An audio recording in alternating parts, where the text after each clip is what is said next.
Good evening, everyone. I hope you're well. We'll take a show of hands for questions, please, and we'll set an embargo towards the end for 10:30 p.m. on Sunday evening. Somewhere to start, please. Sham?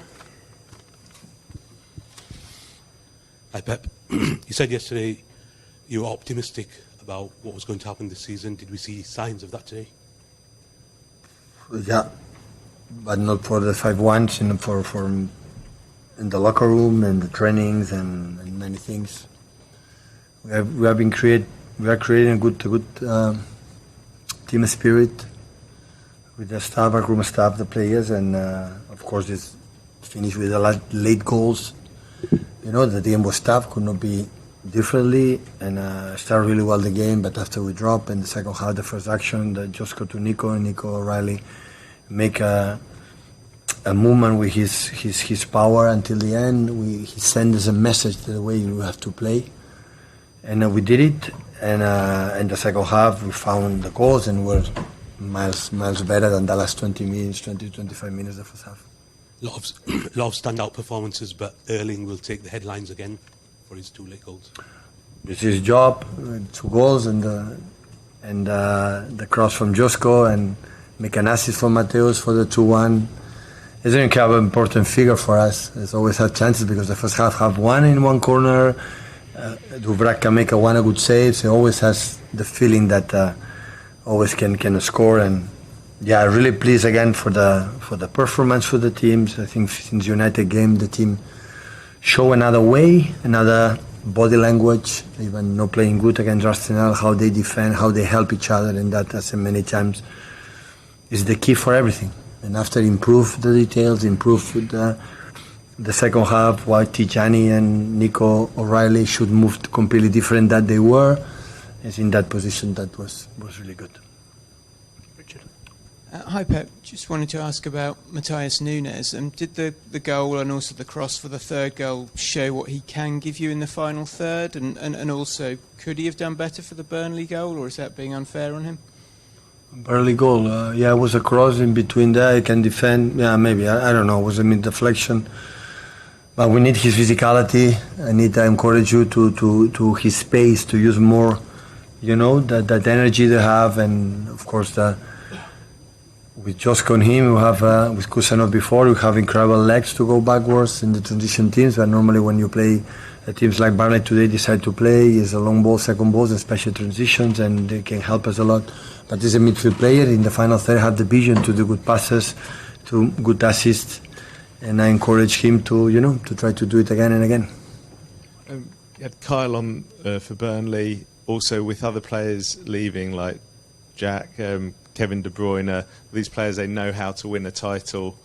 These players that you have now, a lot of them, will they have to kind of learn how to be in a title race and what comes with that? Well, what these new players, they have to know that this club has a culture that we have to win. Otherwise, it will not happen what they happened in the last decade. That we have been by far the best team in England in terms of numbers and everything. But when you arrive in this club in the training session and all the patterns, or all, I would say, all the mentality that you have to be every training session, do your best, do best. The players feel that.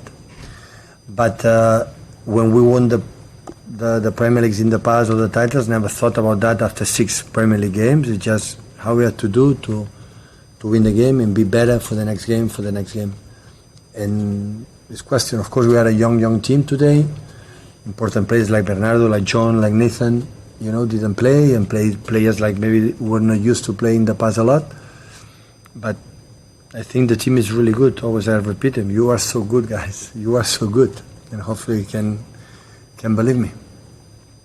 Hi Pep, I wanted to have a word for Jeremy Doku, who seems to this season have really taken on the mantle of being the creative force in the team. And not only does he have confidence he can be decisive, his teammates appear to have it as well. It was notable how often they were passing to him for him to run again and again at his defender, and how many times Burnley had to send 2 or 3 players over to go and try and stop him. Absolutely. Oh yeah, yes, to the wingers in the final third, go 1 against 1 or 1 against 2, and I had the feeling that his decision making in the final third improved comparing in the past.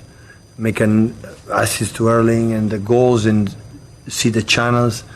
And of course, he's an incredible threat against teams that low block and deep.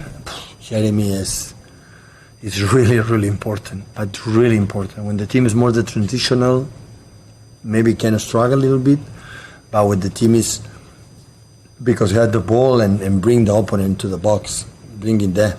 And after that, when now he's reading, to read good, for example, the second goal, because when Jeremy go there, 2 or 3 opponents go there. They don't allow them to go 1-against-1 because 1-against-1 is unstoppable. There is no winger in a 5-10 meters stronger than Jeremy. Impossible. Go left, go right. But now it's reading when the opponents go 2 or 3, where is the other man will be free to create a cross, to get an extra pass and improve a lot. And the second goal is the perfect example of that. Just go make a good cross, and after, we were lucky that immediately a good action, Mateus got a good cross, make the third, and it was really good. Afternoon, Pep. Erling is playing really well. Would you say this is the best level you've seen from him? And have you asked him to do anything different? I had the feeling that you had to find him more when a team is a low block. When we arrive in there, you have to find him more. Still, this first half was not much involved. You have to find him from outside, from on the feet, in between the channels. We have to find him more. Otherwise, Erling cannot be for a long time. We're not being involved. We're just defending the set pieces or for long balls. But it's what I said in the past or recently. So the question is improve the team game by game and do it better. And now we'll have again on Wednesday an incredible important game in Monaco, the Champions League. Like we struggle a lot to be there. And after Brentford that we saw today against Chelsea in the past or today against United, what they are capable of. You're just saying about needing to find Erling more again when you play in teams like Burnley. What does that actually look like? Do you need Foden or someone like Foden up with him at all times? Or listen, you have to know that against low block they have 3 central defenders with him, 3 always, and a block for the 4 holding midfielders there. So the space is so difficult for him. But even with that, when we bring the ball outside, always we can find him. And sometimes in there when it's blocked, is make across the second post or in the first post, and every pass back had to make himself some movements to find him, because Erling is so strong there, and the ball, okay, second ball after we can use it because the spaces are so minor, and every time we are reading better and better these kind of situations, and we cannot complain. Even the game maybe will not be so involved. Have 4 clear chances to score goals. Erling is that, the numbers are insane. So it looks a joke, but it's really, really incredible. Set the embargo there for 10:30 p.m. on Sunday evening. Someone to start. Jazz, please.